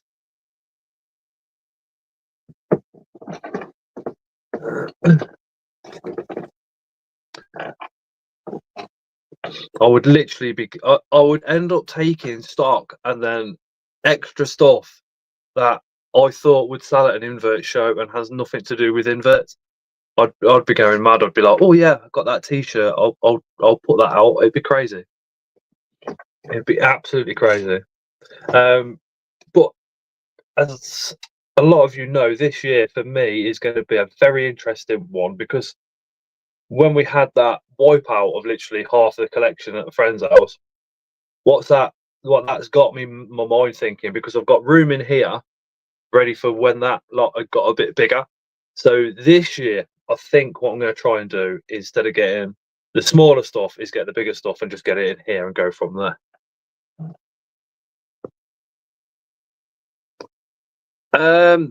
Derek, where have you been? The room is finished. I will use your ADHD then. I'm telling you, Glasgow is on the way to Taunton. Pick me up.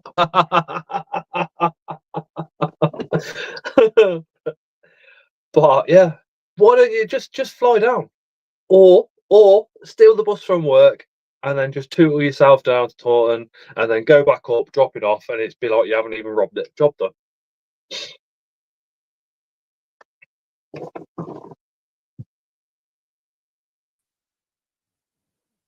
Alrighty. Alright. I am back. There we go. Now I can see the chat a lot easier. Bounce got around the UK. My legs bounce enough.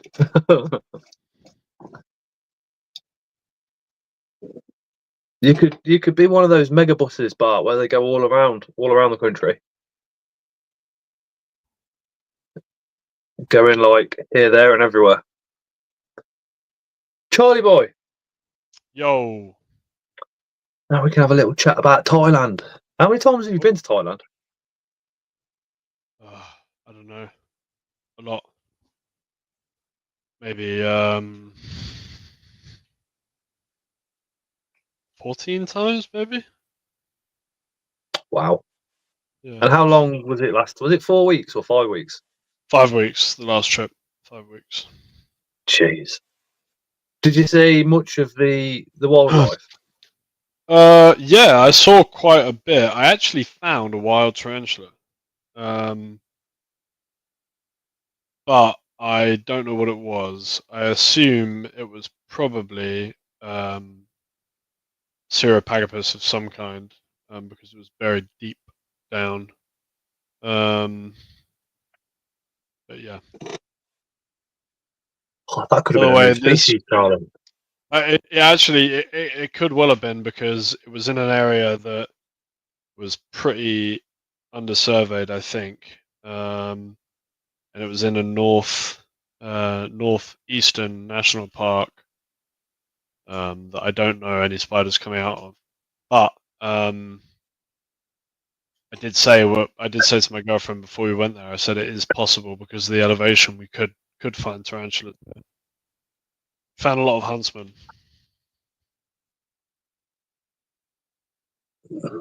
Oh, that would keep me awake at night.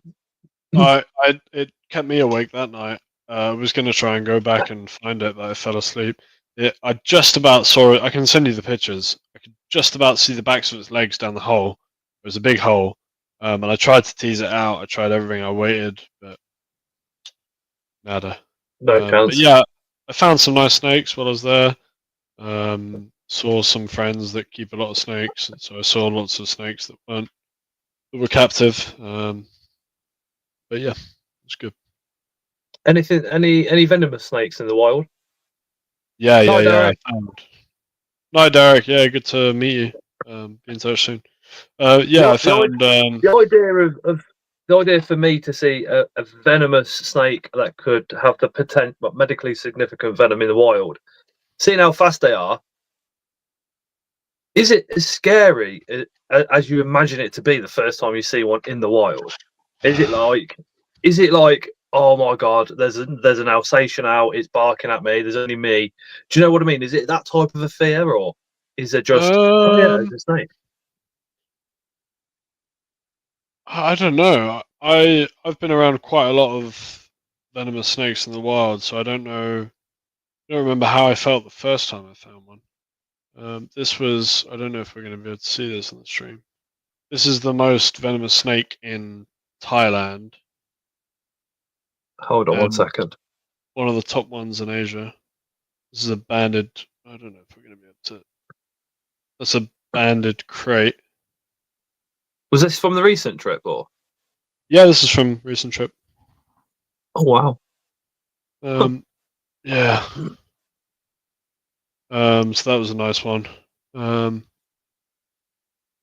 I found a few vipers and stuff, but that was the most cool find. Did you get any pictures of the huntsman?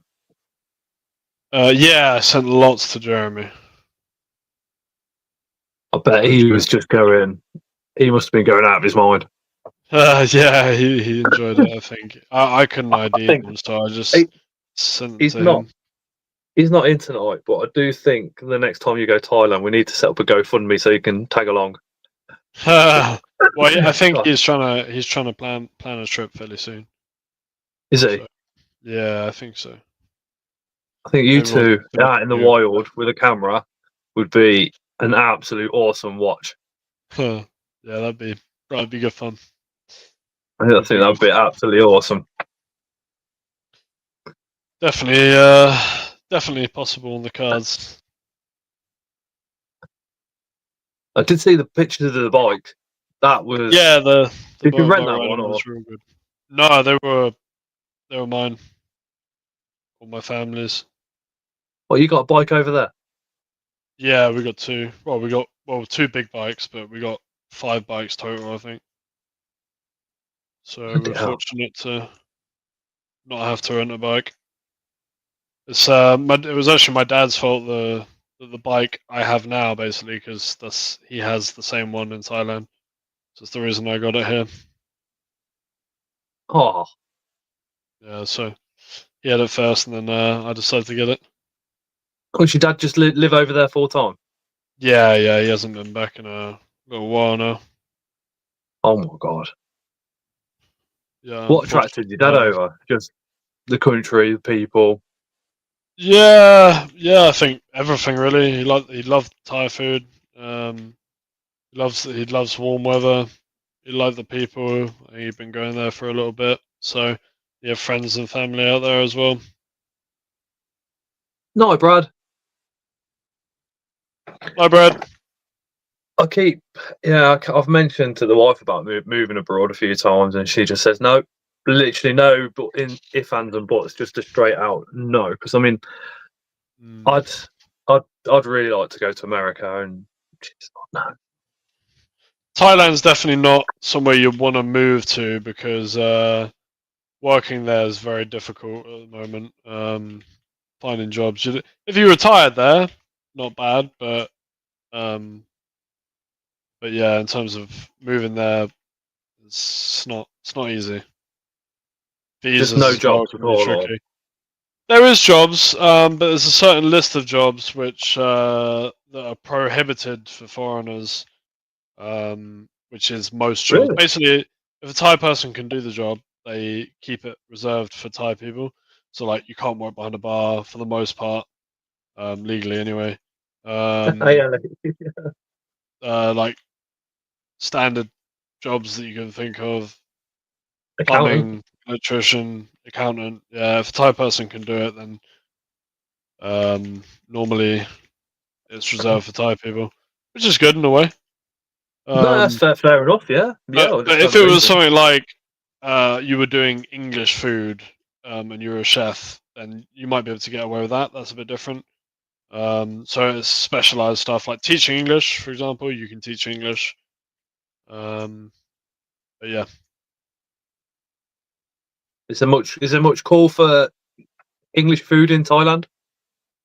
um, not really, because the trouble is as well. Then you got to look at the ingredients that we require for English food, and Yeah. that What, tends to be a meat, lot more potatoes, expensive. that's about it, isn't it? Well, a lot of dairy. I think dairy is expensive in Thailand. So, so yeah, dairy can be tricky to come by. No, Kev. Good night, Kev. That was boss, that mate. Some really good information, Charlie. Good night, everybody. Yeah, we'll be in touch soon, Kev. Actually, I need to get some stuff from you. Kev has But got yeah, some nice stuff when it comes to I spiders. have a lot of stuff from Kevin. A hell of a lot. It was you that originally put me in contact with Kevin. Oh yeah. Oh okay. Well, yeah. Yeah, I remember you praising him. Oh God, a long time before I actually started talking to him. I Long time. recommend Kevin very highly to a lot of people. Quality guy. Quality guy. Indeed. A lot of love for him, especially with the charity stuff. Yeah. Yeah. He's done. Actually, I did that stream. Actually, actually, that's a point. I have to send out Craig's spiders from that last stream that we did. Um, What yeah, was that? The Christmas Day one? yeah, because I was leaving shortly after and the weather was not good, so I've got to send No, them out. and it's Still a little, well, it was a little bit iffy this morning. Oh yeah, it'll be okay. Thursday, Thursday is looking alright.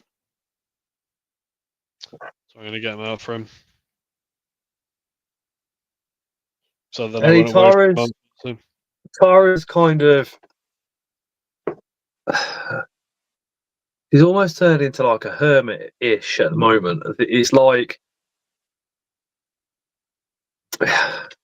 she's expecting her heart to collapse completely, and it's not gonna, or something. She's just gone very quiet, very still, very in herself. A little bit difficult to talk to. Thrown herself into watching Cobra Kai and reading books. So it's more difficult mentally with Tara at the moment than anything. Heart-wise, 1 injection a month and that's it. She should be okay. They're still running some other tests because of the irregular heartbeat that she's got along with the heart condition, but from the heart attack she should make a complete recovery because it was such a tiny heart attack. It was only a very, very small one.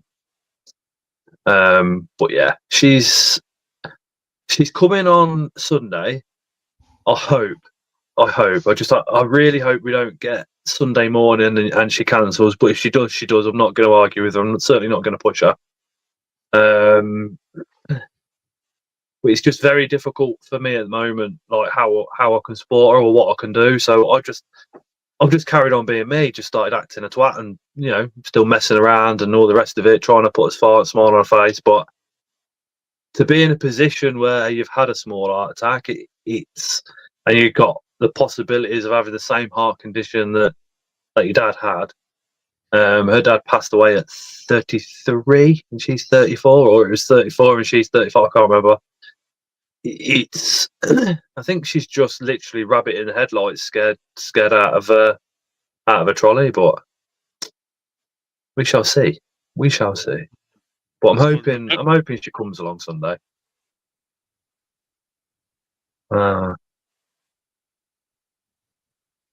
Who knows?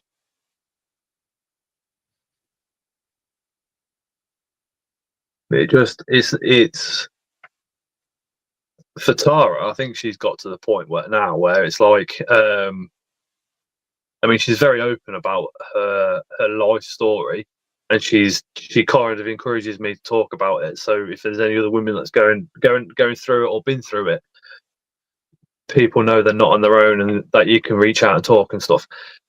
But for her now, I think she's come to a part of her life where she's thinking, what else can possibly be thrown at her? It's a scary life story because she's got like childhood, the worst possible things that you can imagine happened. Abusive relationships, again, the worst things that possibly could have imagined happened. Leo's autistic, so that's a strain. Heart attack, and then she's got ADHD. Me as a husband, but both her parents have passed away as well. Her mum was alcoholic, so she had to look after her mum and do all her care and stuff. It's just like, what the fuck? It just seems never ending for her. But we got a couple of little things this year that might put a smile on her face, I hope. But we'll see. I've no doubt you're here to do that as well, Scott. What? Put a smile on her face. Yeah, I'll give her some divorce papers. That'll make her happy. Oh, I don't think it will. No, I don't. I really don't think it would. But yeah, it's like, and what I've mentioned, tragically, that literally like half of the impact that it's had on her. It's like if somebody tells you a horror story from a childhood, it's like that's the only horror story you expect one person to tell you. Do you know what I mean? And then she'll tell you another one, and then she'll tell you another one, and then another one, and another one, and it's like, what? Huh? Her sister's literally done her over financially a few times, and she went. I got her into rehab through the church, and now she's back using again. Went to a hospital to view a dead body, and impersonated Tara, and stole a credit card off the dead body, had a watch and a ring and stuff. We had the police knock the door. It was just like, what? Yeah, exactly, Ellie. Signing the life sentence to Scott was bad enough. Yeah, so it's like, I don't know. I don't know where her head is at the moment. I really not got a clue.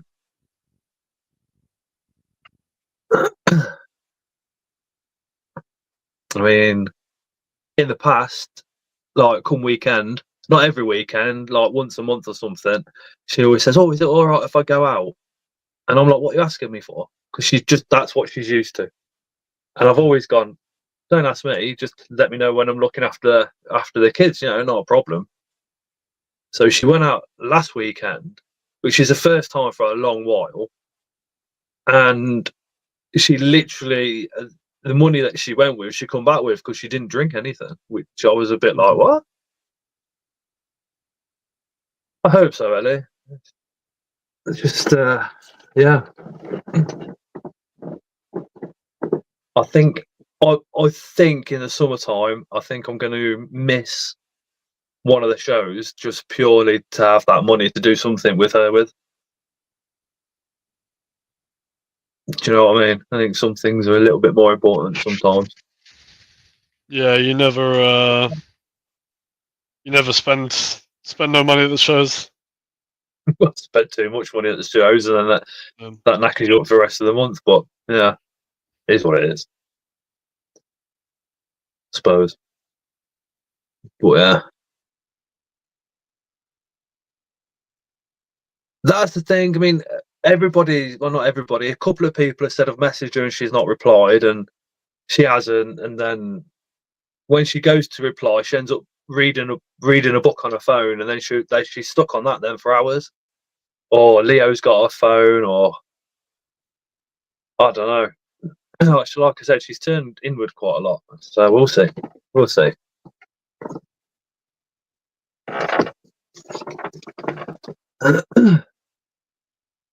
Yeah. Anyway, Charlie, let's get back to Thailand.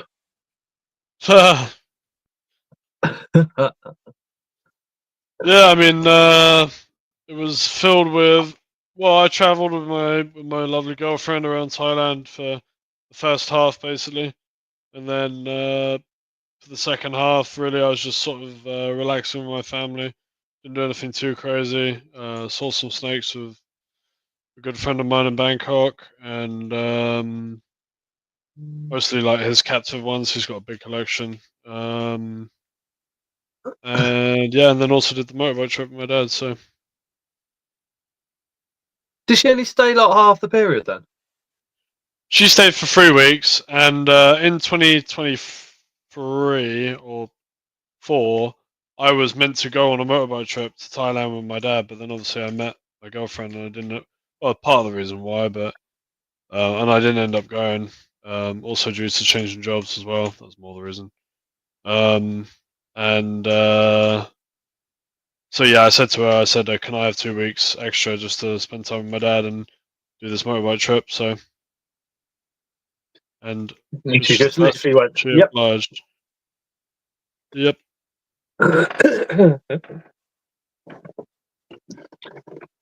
What's the main ingredients for Thai food when you're out there? What's Chilies. just chilies and everything? No, there's not at all. It's I don't know. There's so much different Thai food. Like such a big variety of Thai food. Really, people think everything is spicy, but it's not. Did you see like what everybody kind of goes, what? Did you see the insects being cooked on the side of the streets and that type of stuff? Or that is it happens, not? right? But it's more Is it a not as tourist big as thing. what we think? Yeah, it's more a tourist thing. Like people buy them because like that. I don't know. It's like a thing they can put on their Instagram. I don't know. because it's not. Um, they're not great. So why would Thai people eat them? And for the most part, they're more expensive than normal food. So there is one thing, one Thai food that people do like, which is insects, and it's red ant eggs. So they make a salad out of the eggs of red ants. I've seen Uh, it. yeah, Have you tried it? yeah. Any good? Not really. It's okay. Uh, Everybody likes it. Charlie, have you tried it? Yeah, it's no good. it's very expensive. And Yeah, caviar. especially ant caviar. Yeah, and it's quite expensive. So because it's very hard to collect. But they're big on eggs, and So, I mean, you're gonna have to forgive my ignorance because I've never been to Thailand. I've only seen documentaries and obviously the TikTok stuff. mhm. But every time you do see anything where it's food with Thais, it tends to be like the tarantulas being fried or Mm. the insects. Yeah, so that's I wouldn't say it shocked me. It's kind of you as you said it. I've kind of oh yeah, I see what you mean. Pennies dropped. Just Yeah, I mean, people, especially in the poorer parts, they do eat bugs, but I mean, there's now it's not really a third world country anymore for the most part, and there's plenty of supermarkets and stuff, so stuff's readily available, you know. is it a cheap place to go for a holiday? Yeah, it's fairly cheap. Um, for the most part, the cost of living is on par with other Southeast Asian countries, so it's cheap. But food is cheap, drink is cheap. Um, so yeah, it's fairly cheap. Yeah, obviously flights there aren't so cheap. But, What road trip did you do with your dad? we only did 4 provinces, so it wasn't super. We didn't How go many super miles was that? far. I would say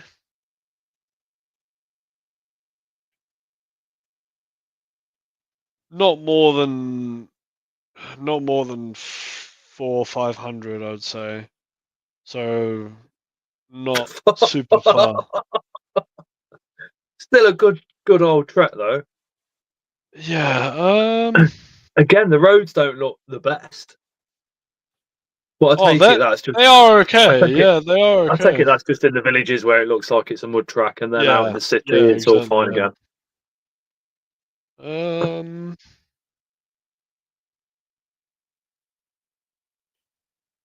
Yeah. I think our first thing was only. Yeah. Actually, it was probably more like 300 to 400 miles, probably. Hey, So right before it. I think I'd like to go to Thailand. What do you think, especially as being a chef?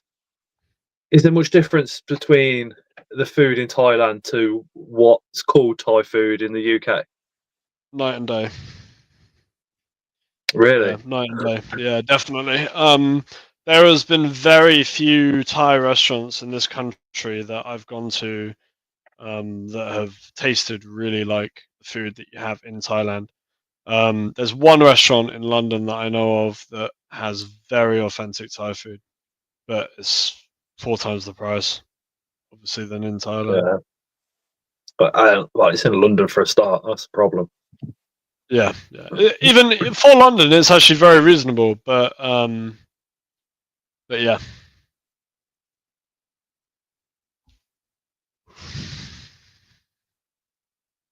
Can you cook Thai food? I'm not great. Hey, Osman. Oh, Um, that's a shame. yeah, not great. What's up, husband? I Yeah, it's a was shit. gonna, What? I was gonna Shame. give you the elbow for London. Oh, okay, okay. Well, yeah, no, definitely, definitely. Yeah, I've invited some people over, so we'll definitely have some drinks and some food. And Adam will be staying over as well. I don't know if I told you. That'd be cool. So yeah, so that'd be really cool. That'd be nice to spend some time with lads. Yep. Anybody Sure. else we know? Or? Yeah, plenty. But get to that off stream. Yeah, drop me a message. Yeah. Right. Anyway, I am starving. So Okay. I need to go and eat. But it has been an absolute pleasure as always. I appreciate you coming on. It's been absolutely awesome. Yeah, it's always good fun. That room is absolutely beautiful, and I'm looking forward to watching the videos on the channel and just seeing what you're doing there and the growth of it, especially as you're not keeping just spiders in there. Oh yeah, there's And first I've got edition. inklings to, and I've got my own ideas to what you might put in there. So I am extremely excited, and like, yeah, it's like, come on, please have that ready Actually, for London. well, oh, no, it definitely won't be. Definitely not. I think I had 4 phone calls about what that I'm going to be trying to progress to, and today 4 phone calls, and it's not going to be in it. Hopefully, it'll be this year, but as soon as it's all in place, I'm going to be like, Charlie, yeah, I can't really ask you if I can come down because I'm on the way. I'm halfway to. Definitely, mate. Definitely. Yeah, no. And the best thing I now one of is now. Elon Musk's helicopters. I'm nearly there. Yeah, yeah. But now I've got my own place, and I've got place for people to stay, like actual room. So unlike before. No, So your old house was beautiful. The way you done it all in there was absolutely gorgeous. well, you'll love this one even more. It was to stay. It was an absolute pleasure. The hospitality was just amazing. Well, this time double that. So yeah. Right, yeah. Thank you very much, guys. Good night, everyone. I am exhausted. I'll just put your link into. Oh yeah, thank you. I need to into the chat again. Just before we disappear for good. If you could hit that link, give Charlie a subscription. Let's get him on the road to something special on YouTube.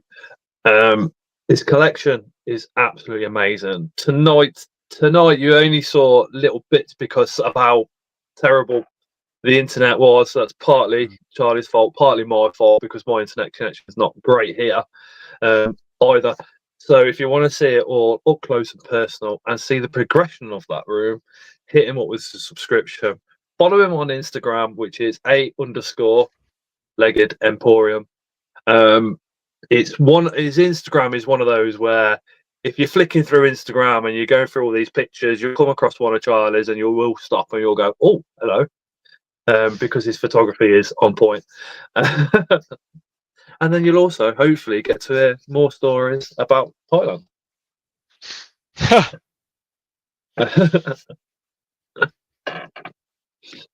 But appreciate your time tonight, Charlie. Yeah, likewise, again, likewise. Love you to bits, man. Literally one of the nicest guys in the hobby.